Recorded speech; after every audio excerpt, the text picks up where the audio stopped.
Continuando aqui, pessoal, depois que a gente tem o nosso ambiente instalado, obviamente a gente quer testar o Spark em si, né? Ou a biblioteca que a gente acabou de instalar, etc. Bom, primeira coisa que eu preciso para fazer qualquer código Spark, eu preciso de uma sessão. Em outro vídeo eu explico para vocês um pouquinho mais do que é o Spark, como é que ele funciona, o framework em si. Mas só para a gente fazer qualquer código Spark, a gente precisa importar a biblioteca dele.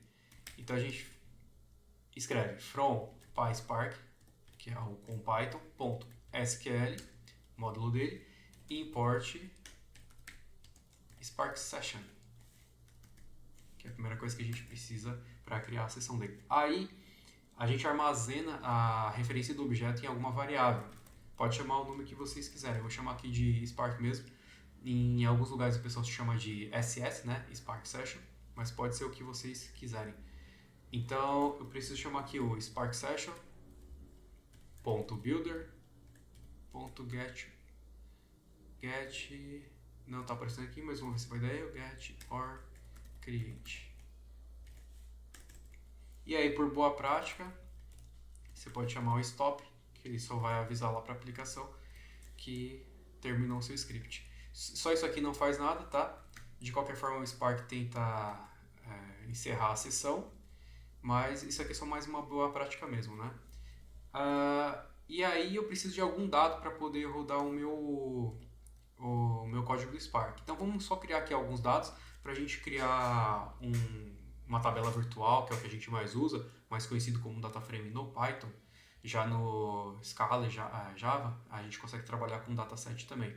Tanto no Python quanto no Spark, a gente consegue trabalhar com lista, né, que é o RDD, mas depende muito do caso. Aqui a gente vai trabalhar com o DataFrame, então a gente começa criando os dados ou o nome das colunas, e a gente cria dessa forma. A gente pode criar uma lista de lista ou alguma coisa que seja uma lista, por exemplo, uma tupla.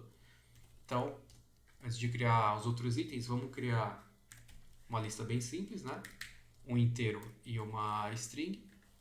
Só uma vírgula aqui e vou criar mais uns dois só para a gente ter alguns dados para poder imprimir ali no nosso terminal. Então, só mudando aqui. Aqui é como se fosse o nosso ID, né? Identificação. E aí eu vou criar as colunas. Inicialmente eu vou criar sem as colunas para você ver o que acontece no Spark quando a gente não cria. Então eu vou chamar aqui o Spark.createDataFrame. Dataframe. Eu acho que eu só vou ter que dar um reload ali na biblioteca porque ele não está me ajudando com autocomplete. Data. Ok. Uma vez que eu tenho o DataFrame, eu posso chamar uma função. Se eu rodar o DataFrame sem nenhum comando, ou nenhum comando que gere alguma saída, ele não vai fazer absolutamente nada. Então deixa eu só rodar aqui. Vamos ver só qual que é o resultado. Bom, já tomamos um erro aqui. Builder, Object has no attribute get or create. Eu acho, deixa eu só conferir aqui. Spark Session.builder. É esse cara aqui mesmo. Ele não está carregando. Get or create. Vou dar só um reload aqui na ideia. Clear cache em reload. Eu acredito que isso aqui resolve como resolveu das outras vezes. Vamos ver. Deu uns erros aqui embaixo. Git, tá. Git a gente não está mexendo. Update da ideia. Tá. Deixa eu só conferir aqui para ver se já reconheceu. Não. Será que é o interpretador que ele... Não, se bem que ele... Get or create. Ele não está reconhecendo o método. Get. É isso mesmo. Deixa eu ver se eu não errei nada. Get or create. Tem que rodar. Dá o play aqui. Rodou o nosso hello. Vamos ver. Parece que agora foi. Normalmente quando ele carrega aqui e fala que está rodando Hadoop, etc, né? É que ele já reconheceu a lib do Spark. Bom, então normalmente o Spark ele vai logando os passos que ele vai fazendo, né? Que tem uma hierarquia. Ele começa com o job, dentro do job tem as tarefinhas, tem os estágios, né? Aí tem as tarefinhas e isso roda dentro de cada maquininha. Aqui no nosso caso, era só um exemplo mesmo para a gente printar, né? O nosso Hello World, depois a configuração do ambiente. E aí ele mostrou aqui os nossos valores e as colunas. Só que as colunas não têm nome. Como é que a gente corrige isso? Né? Normalmente uma fonte de dados já vem com os nomes das colunas, mas caso vocês estejam manipulando o CSV que eu vou mostrar depois, eu posso mostrar quais são as opções. Mas nesse caso que a gente está só criando os dados virtuais, a gente conserta dessa forma. Column Cos, vamos chamar assim. E aí o cos é só uma lista mesmo de nomes, então a gente pode colocar id, e aí aqui a gente fala que sei lá, char, por exemplo. E aí a outra opção que a gente passa aqui é cos, que são os nomes das colunas. Executa de novo. Aguarda aqui que ele já dá a saída. Vamos ver. Aqui estava com a coluna nome underline 1 e aqui a coluna underline 2 com os valores. Bom, deu alguma exceção ali, mas ele corrigiu os nomes para nós. No certifier. Tá, isso aqui é probleminha do Windows mesmo, mas no Linux normalmente não acontece isso. Deixa eu só ver se aqui no Command ele acontece a mesma coisa.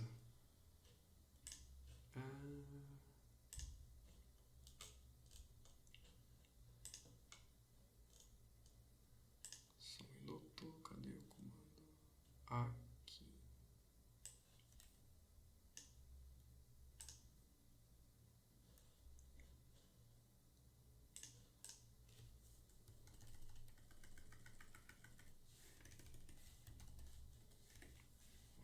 Vamos ver.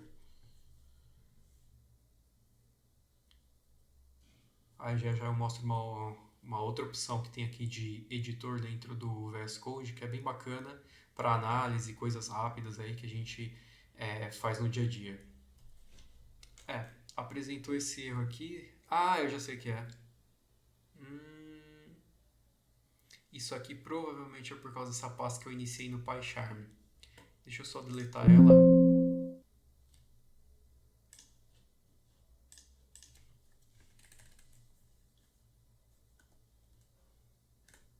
Bom, deixa rodando aqui. Enquanto isso, eu já vou me adiantar. Eu vou criar aqui um arquivo como opção que a gente usa para fazer análise, que é, nos casos, os notebooks, né?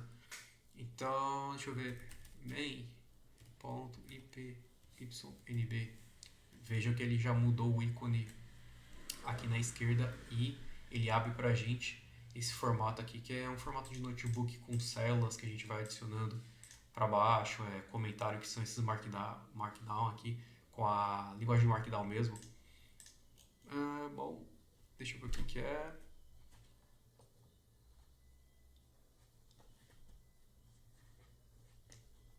É algo de arquivo temporário mesmo que tá dando aqui no Windows. Enfim, das outras vezes não aconteceu, mas isso aqui não influencia, no caso, no nossos testes aqui. Bom, a opção do notebook é basicamente a mesma coisa, só que a gente não precisa ficar executando o código todo, tá? Eu vou dar um play aqui, ele vai perguntar pra gente qual que é o ambiente que a gente quer. A gente fala que é esse Venv Scripts Python EZ, né? E aí pode ser que ele apareça, que nem apareceu aqui pra mim, acho que vocês não estão vendo, mas ele pergunta se você quer instalar o Python kernel. Você instala no seu VS Code, ele está aparecendo aqui embaixo, depois que eu selecionei instalar. Aí ele fala que a fonte aqui é o Jupyter, né? Que ele por debaixo dos panos usa o Jupyter Notebook. De certa forma a gente não precisa nem desta IDE aqui para codificar. Eu posso instalar o Python, instalar o Jupyter Notebook e começar a codificar lá. Também posso codificar no terminal, então a gente tem várias opções para fazer código Python. Aí vai da escolha de cada um. No caso que eu já selecionei então o ambiente virtual, já deu os highlights aqui do import. Aí eu posso simplesmente pegar esse nosso código main Eu vou pegar só o print aqui e o resto. Aí só dar uma indentada que o Python reclama quando você não indenta.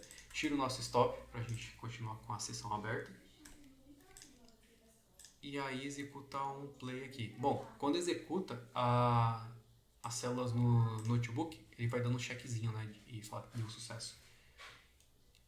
Ali já mostrou o nosso Hello World. E aí, como o Spark está criando a sessão, sempre que ele cria a sessão, ele leva um pouquinho mais de tempo. Não é que nem um código Python que você executa e já dá a saída na hora. Ele leva um tempinho para alocar recursos, fazer as configurações dele, certo? Mas aí, as próximas execuções, ó, eu aperto aqui o code e aí eu posso fazer alguma outra coisa. Nesse caso aqui, a saída desse comando aqui é a tabela, só que às vezes eu preciso fazer mais de uma operação com o dado. Então o que eu faço? Eu atribuo ele numa variável, aqui uma atribuição genérica, tá? O ideal é que você coloque o que representa o seu dado, só boa prática mesmo, mas como vocês quiserem. Aí já executou aqui, ele não rodou isso aqui de novo, tá? Se eu limpar aqui, tem a opção aqui, ó, Clear All Outputs, por exemplo. Assim como eu posso rodar tudo, tá? Vocês vão ver que não tem saída nem aqui, nem aqui.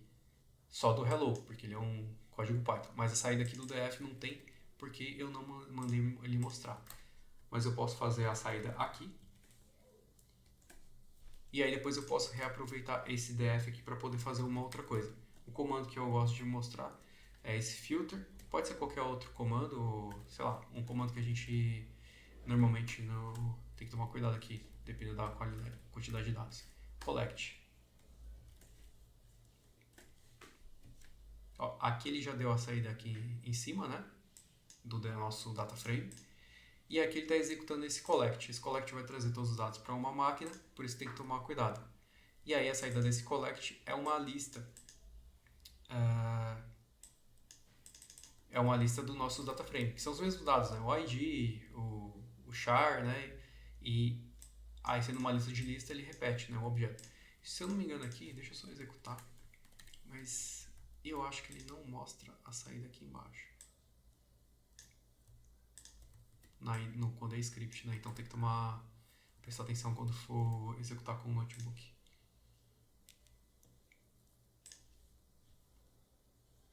Então, vamos aguardar enquanto ele roda.